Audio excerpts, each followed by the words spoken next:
She couldn't believe it was her husband who hid such dark realities from her. But something far more shocking was about to hit her hard. Welcome back to Paramount Recapped. I don't have many subscribers, but your single comment is a ray of hope to motivate me. The film kicks off at a classy art gallery's grand opening. It's a big event full of guests, art pieces, and chatter. But after the party winds down, the camera follows Susan, the woman in charge of the gallery, as she sits all alone, clearly lost in thought. She's not in a great place emotionally. Once home, inside her lavish and modern house, she spends the night tossing and turning. Sleep doesn't come easy, so she flips through TV channels to distract herself. When the sun rises, her butler hands her a package that came in the mail. Susan opens it to find a manuscript. It's a novel written by Edward, her former husband. There's a note inside, too.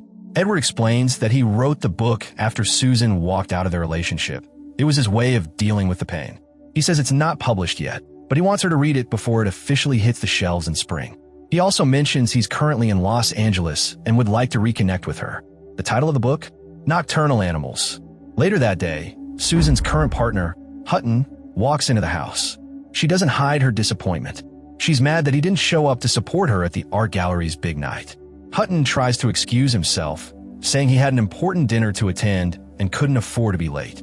Susan tells him that even a short visit would have meant the world to her. She also asks why he didn't sleep in their bed. Hutton says he didn't want to disturb her, but she calls him out. She hadn't been sleeping at all. Trying to fix things, she suggests they go away for a weekend, just the two of them, maybe to the beach. But Hutton shuts that down quickly. He says he has to head back to work and then catch a flight to New York. That confuses Susan because he just got back from there. Hutton explains that his business deal is falling apart and his presence is urgently needed.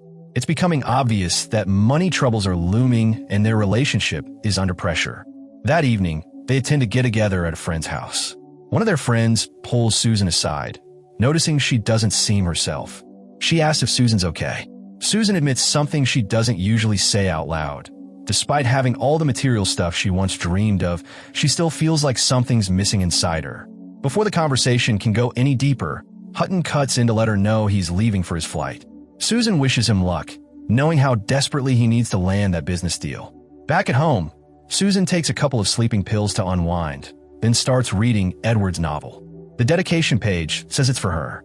The story within the book begins with a family, dad, mom, and teenage daughter, driving through a quiet, empty highway somewhere in Texas. The dad, Tony, is behind the wheel. His wife, Laura, sits next to him, and their daughter, India, is in the back seat. India grumbles about losing phone service, but Tony smiles and says he actually likes that part of Texas. No people, no distractions. Before long, they run into a strange situation. Two beat-up cars are crawling along the road, blocking their path.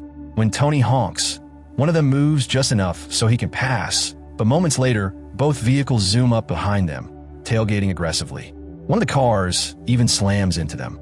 Tony loses control and is forced off the road. A group of men, clearly troublemakers, gets out and surrounds the family. One of them, a guy named Ray, walks up accusing Tony of causing the crash. Tony suggests they call the police, but the men pretend like they're being helpful. One of them points out that Tony's tire is flat. Tony checks and realizes it's true. He can't drive off. Ray offers to help change the tire in a way that feels more threatening than kind. Tony has no choice but to open the trunk.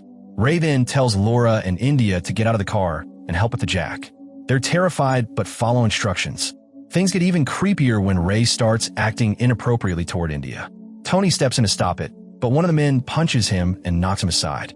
As soon as the tire is fixed, Laura and India make a run for the car, shouting for Tony to get in. But it's too late. Ray and another guy jump in, hijack the car, and speed off with the women inside. Tony watches helplessly as the vehicle disappears into the night. Susan, shaken by what she's just read, slams the book shut. She's breathing hard. The story has clearly hit a nerve. She calls Hutton. The camera cuts to him in a fancy hotel lobby with another woman on his arm. Susan asks why he didn't call when he landed in New York. Hutton lies, saying he didn't want to wake her.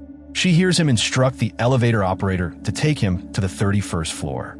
That's not their usual floor. Susan puts it together. he's there with someone else. The elevator man confirms it by saying 31, madam. Susan calmly tells Hutton to take care and ends the call without reacting. She returns to Edward's novel. Now, Tony is being driven by one of the men. Lou Tony looks out the window, desperate for a glimpse of his wife or daughter. He spots his own car parked by a trailer, but finds it empty. Lou tells him to chill and says Ray isn't going to hurt his family. Eventually, Lou brings Tony out into the middle of nowhere, drags him from the vehicle, and leaves him alone on the roadside. As the sun comes up, Tony stumbles through the wilderness until he finds a house. He borrows the phone and finally contacts the police. Soon, he's joined by a local cop, Lieutenant Bobby. They start retracing the events. Bobby asks why Tony didn't fight harder, noting that the men weren't even armed. They keep walking until they reach a barbed wire fence, then push forward on foot. Eventually, they come upon a horrifying scene. Tony's wife and daughter lying dead on a red sofa, completely exposed in the open landscape. Back in the real world, Susan breaks down. The horror of the story overwhelms her as she bursts into tears. She sets the book down and flashes back to a memory from years ago when she bumped into Edward in New York.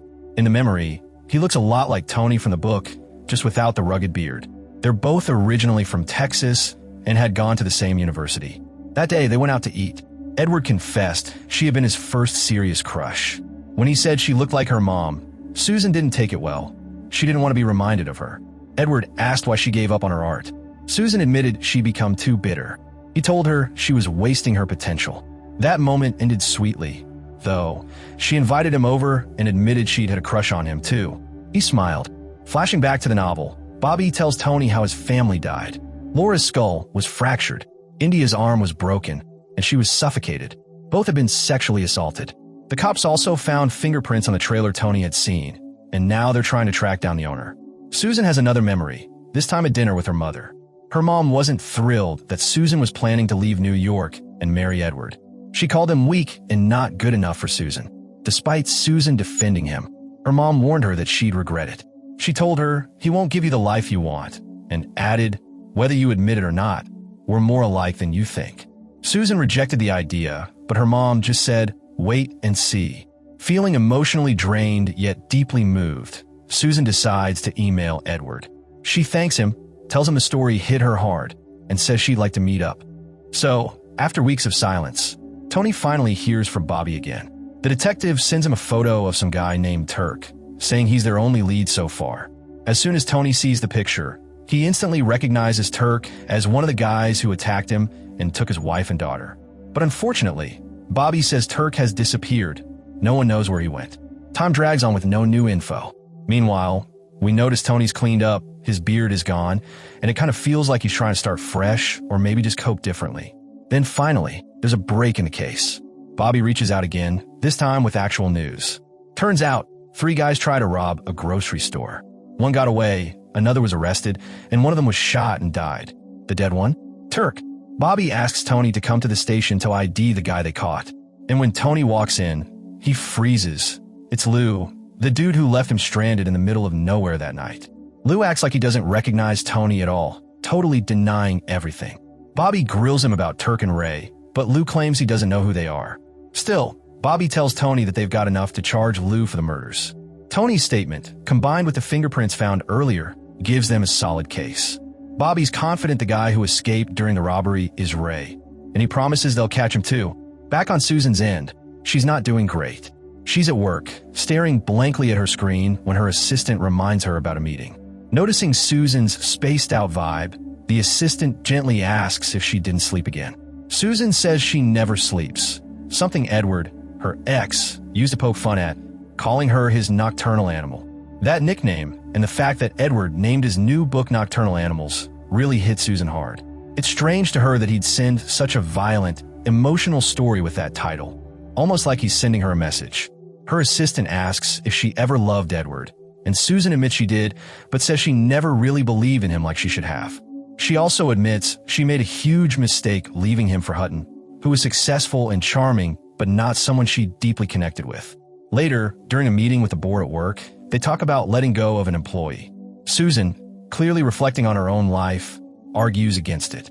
She says maybe they should stick by the person they once believed in. One of the board members reminds her she was the one who pushed for change in the first place. But Susan replies that sometimes change isn't always the best choice, a line clearly loaded with her own personal regret. Back in Edward's book, Bobby takes Tony to this rundown house where Ray has been hiding. Bobby explains that Ray doesn't have a record and no fingerprints tied him to the crime scene, but Tony is dead sure it's him. They bring Ray out and ask him some questions on the way to the station. Bobby wants to know if Ray recognizes Tony or the car he was driving. Ray says no. Tony, barely holding back his anger, accuses Ray straight up of ruining his life and killing his family. Ray just shrugs it off and calls him crazy. Bobby eventually handcuffs Ray and brings him to the trailer, the same trailer from that horrible night. Tony tries to get Ray to confess, pushing him to admit what happened, but Ray just keeps denying everything. Tony loses it and punches him in the face. We flash back to when Susan and Edward were still a couple. She's reading an early draft of one of his books and basically tells him it's not good enough. She tells him to think about doing something more real, something that could lead to a better future. Edward is clearly hurt and accuses her of sounding just like her mother. The argument escalates. Later on, we see Susan meeting Hutton, who ends up becoming her second husband. Back in the story, Bobby calls Tony with some bad news. Ray's been let go. The lack of strong evidence means the cops had to release him. Tony meets Bobby at a diner, where the detective opens up and shares something personal. He's been diagnosed with lung cancer and has only a year or so left. Though people are urging him to retire, Bobby refuses. He tells Tony this is his final case, and he's not letting a monster walk free, no matter what rules he has to break. Another flashback takes us to Susan breaking up with Edward. She tells him they're just not right for each other, and she doesn't see a happy future with him. Edward pleads with her not to give up, but she's already made her choice. She wants a better life, and in her mind, that didn't include him. Back in Edward's novel, Bobby decides to take action. He tracks down Ray at a bar, arrests him, and hauls him to a remote area. Ray insists what they're doing is illegal and reminds them they don't have real proof. But Bobby doesn't care anymore. A second cop shows up with Lou in custody. At this point, Bobby's coughing badly from his illness. He hands his gun to Tony and steps away to throw up. Suddenly, Lou breaks loose, causing total chaos. Bobby and Tony try to catch him. Bobby manages to shoot Lou before he can get away again, but Ray slips off into the night once more. Flashback again. Susan is sitting in a car outside a clinic with Hutton. She's clearly shaken. It's then we find out she's just had an abortion, and the baby wasn't Hutton's. It was Edward's. She's worried Edward will find out, but Hutton tells her he never will. Then, in one heartbreaking moment, we see Edward standing nearby, his face filled with pain as he realizes what's happened.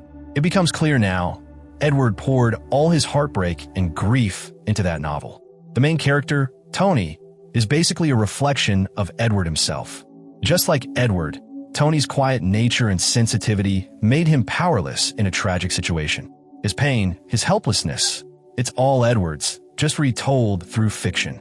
Back in the story, Tony finds Ray's hideout again. Bobby tells him they've got to go after him, and they split up. Tony drives to Ray's place and finds him. He holds him at gunpoint. Ray laughs at him, calling him weak, and says he enjoyed what he did to Tony's family. That's the final straw. Tony shoots him, but Ray manages to swing a crowbar and hits Tony in the head before going down. Tony wakes up groggy and hurt he can barely see. He kicks at Ray's body, confirming he's dead, then stumbles out of the trailer. Unfortunately, in his dazed state, Tony trips and lands on his own gun. He's badly injured and breathing heavily. Eventually, he dies out there alone. Back in the real world, Susan is in the bathtub thinking about Edward. That night, she gets an email from him. He asks when and where she wants to meet. The next day, Susan dresses up, even removes her wedding ring, and heads to the restaurant excited to see him again. But the hours go by and Edward never comes. He doesn't show up. Susan sits alone at the table, staring into nothing, tears welling in her eyes. In that moment, she starts to realize the weight of all her choices, the life she gave up, the love she lost, and the emptiness that followed. And that's a wrap. Thanks for watching, and I hope you enjoyed the video.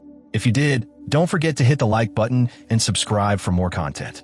If you have any thoughts or questions, feel free to drop them in the comments below.